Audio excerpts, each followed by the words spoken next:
Now, here's a note-taking app that I really love and I use almost every day at work. So I'm way past using notepads and other applications, and this is why I love. You could take notes easily here.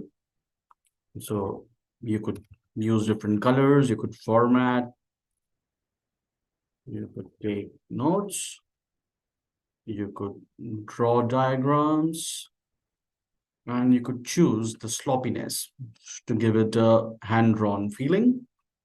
You could do that. You could insert pictures and you could take notes on those pictures. So here you go. Here I insert a picture and I could draw on the picture.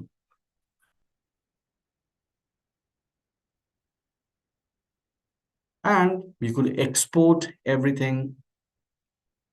So you could export your image as a PNG, as an SVG file. You could copy to clipboard. You could paste anywhere. And the best part is if you close the browser, you come back the next day, you fire up your laptop, and you go again to excalidraw.com, you have your notes ready. It's there in the history. So you don't have to really worry about losing your notes while you close the browser or you have to power off your laptop.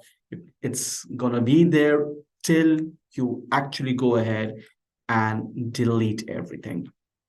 If you want the history to be there, you could go for a premium plan, but the free plan works just fine. So go ahead, give it a try. It's excalidraw.com. Thank you.